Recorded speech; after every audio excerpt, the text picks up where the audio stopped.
guys, ngayon magtutos ulit tayo sa math dahil di ko pa may binigay na bagong gawain guys. At saka yung plate na pinakita ko sa inyo kahapon, naipakita ko na sa teacher ko. Pero hindi pa sabi bukas na nandoy ipasa. Kaya may binigay siya, tatapusin ko ulit. Tapos may gagawin pa ako sa English guys. Ang dami kong gagawin guys, pati yung ESP. Tapos sa math din may pinapadala sa aming color paper. Basta guys, ang dami. At saka guys, yung Pilipiliana, yung sinamin kanina, ipapakita ko sa inyo. Gusto nyo guys, ating ko. Papakita ko sa inyo. Wait lang ha. At ito guys. Ito. Pakita ko isa-isa. Ito yung sa ulo. Dito yan. Basta ganyan. Tapos, ito naman. Dito. Yung sinuot ko guys. As ito yung palda. Kasi guys, papakita ko sa inyo, suotin ko.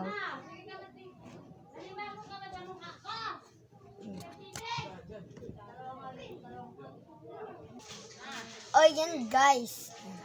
Suot ko. Na binabulok na siya. Tsaka natanggal. O yan guys. Ganti yung reaction ko kanina dun. Guys, nakakahiya kaya. Isi-send ko na lang dito yung dito sa YouTube nito, isi-send ko na lang yung sayaw namin. Kaya guys, panoodin nyo. Okay, bumalik na tayo sa dumako na tayo sa math. Okay guys, sagot na tayo dito.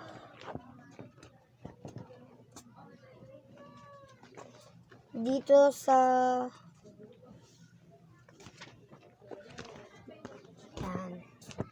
kunin natin ang ruler. Yan guys. Alam nyo ba, di ako bumibili ng ruler. Pero bakit ako nagkaka-ruler? Nakita ko sa school. Tsaka may ballpen pa ako nakita eh. Ito guys. Ito nakita ko sa school. At ito nakita ko din sa school. Di kasi sila marunong mag-ingat ng gamit nila. Pakalat-kalat. Alam, hindi ko kunin. Kaya kinuha ko na. Yan. Magsagot na tayo. Guguwitan ko na lang naman to guys eh. Ito. Guguwitan ko sa okay na. Guguwitan na natin. Let's go.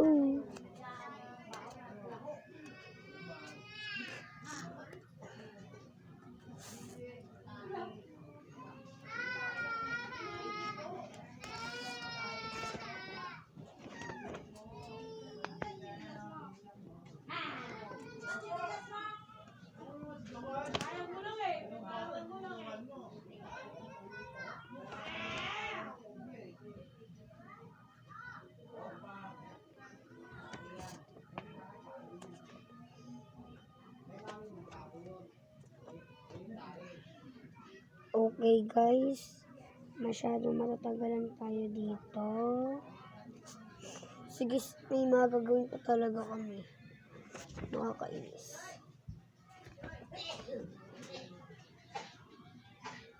Alam mo, maganda din sana mag-aral. Pero nakakainis din.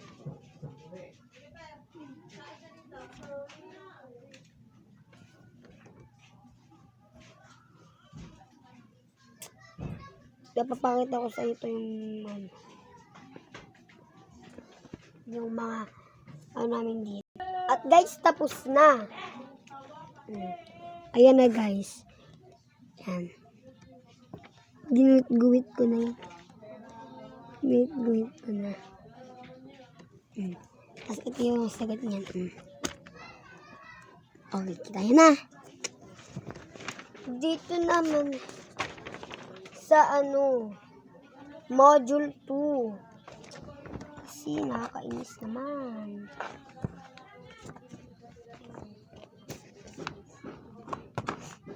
Module 2 tayo. Mahirap pa rin. Mahirap pa rin. Okay guys, sasagutan natin ito. Ayan yung mga tanong. Sagutan natin.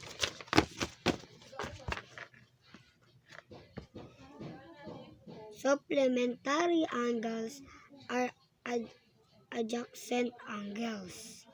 Ano kaya pwede sagot doon? Always true? Sometimes true? Or never true? Para sa akin guys, never true.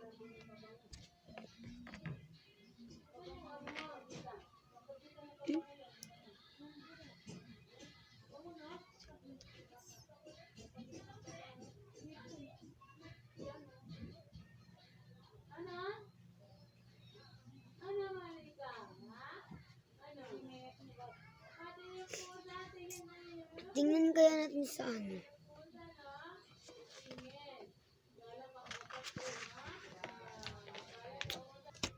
Okay guys, alam ko na.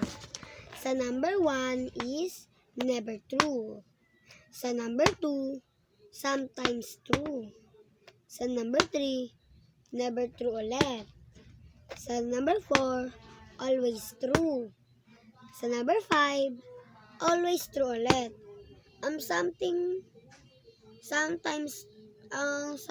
to lang ang iisa. Pero may dalawang never true, yung hindi talaga siya totoo, hindi talaga siya compiled, ganon. At saka, meron pa ata.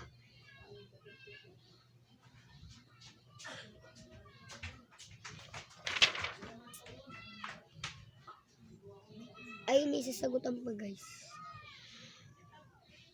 Ang hirap na ito eh. Hanapin natin. Teka lang. Guys, nakita ko na. Sulat ko lang. Drawing. Drawing to eh.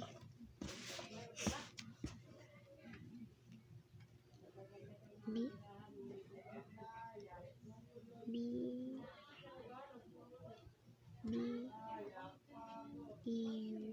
Okay.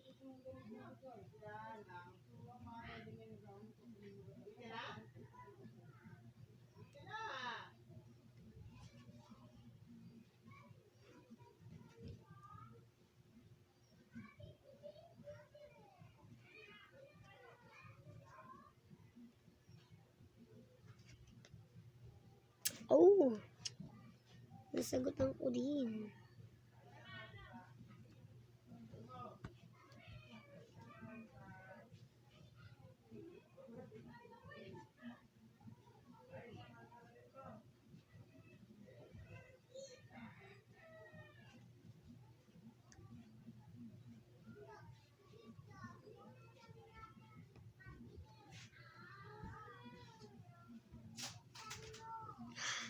Yan guys, may drawing na din.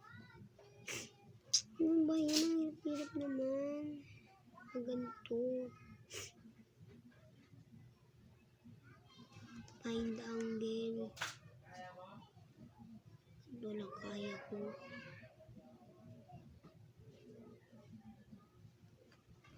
Yan lang, angle lang. Paano ba yun?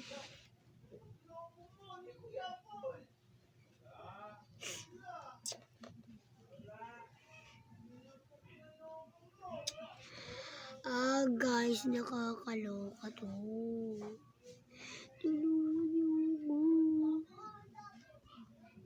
Okay guys, natatapos na ako. Kaya aayusin na natin.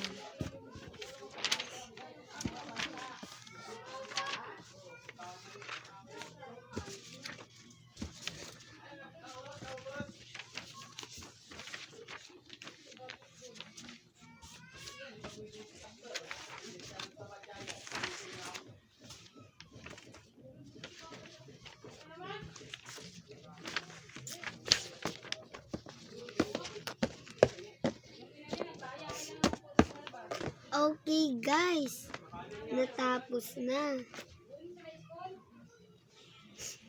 At ang next natin gagawin ay ang English. At yun guys, okay na. Ihanda lang natin ito.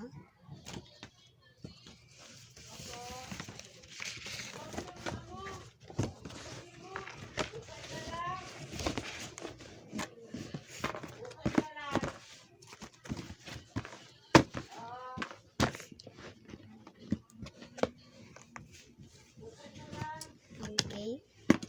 Ihanda natin ang hindi natin makakalimutan ay ang color paper na kailangan paglagyan. Color paper, glue, at eyeliner. Ayan. Ito yung mga eyeliner, pentel pen to.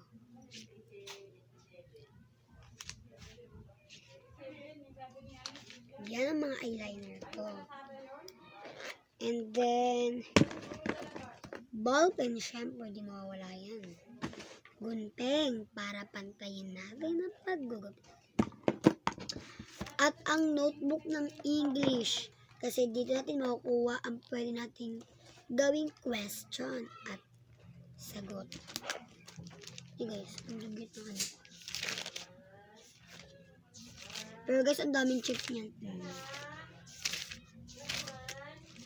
Ganyan ako kalakas. At ang pang-design natin is color marker. Alam nyo guys, 24 pieces to.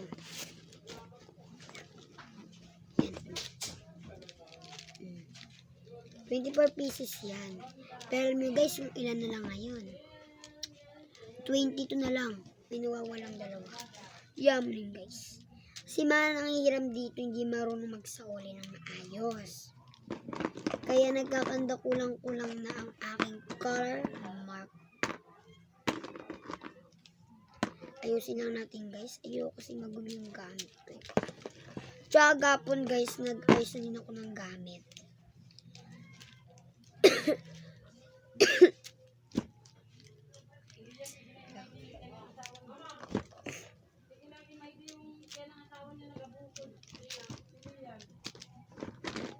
Yan na. Ayos na. Hindi talaga mawawala to dito sa mga gagawin ko. Okay, simulan na natin. Okay, magsisimula na tayo. Gupitin natin to. Papantayin natin. Kailangan kasi pantayin guys. Bawal bumaliko.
Hirap kaya magupit guys. Kala nyo pa kadaling magupit. Mahirap. Lalo na kung gusto mo pantay yung ano mo, gupit mo. Kaya kailangan mo pantayin guys. Yan, pantay na.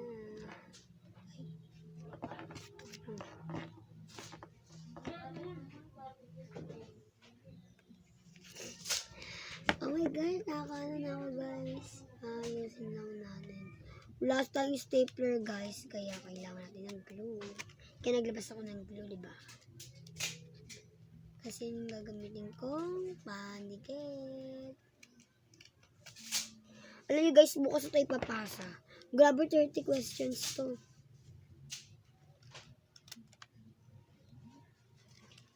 Kaya lang yung guys, naganahan akong gumawa ng assignment na lang.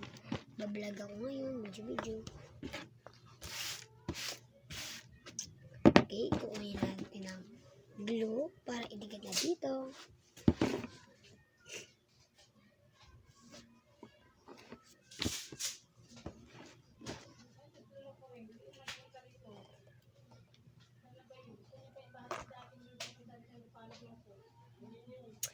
Ay naku, unti na lang din kaya itong gulo ko.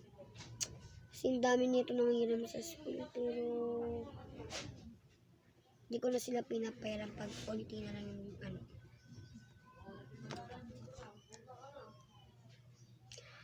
Ay, dapat unti lang yung ilagay.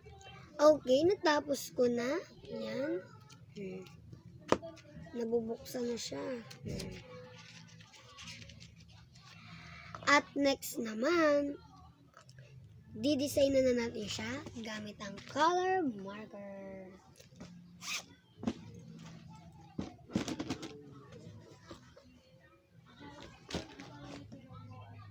So guys, nagko-color na ako. Ito na yung mga nagawa ko.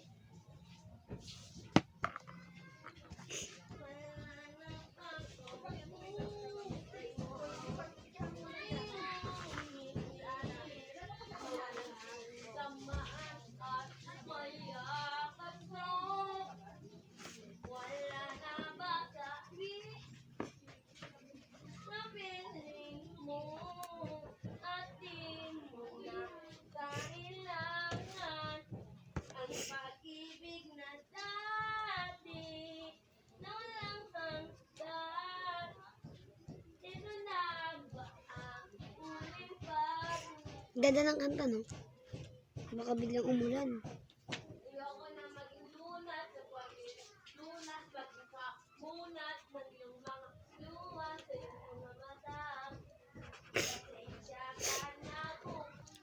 At saka guys, salamat.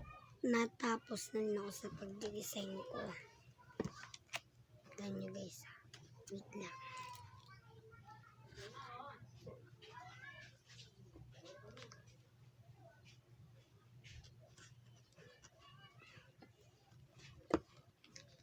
Taran! English, Angela M. Coral, 7 Makajos. Ang ganda ba guys yung pagkakadesign? Simple lang, pero okay na. Okay guys, thank you for watching. Huwag niyo akong kalimutang i-subscribe. At saka salamat sa pakikinig sa gawa ko mga assignment, sa performance ng paggawa ko nito. Salamat guys. Bye!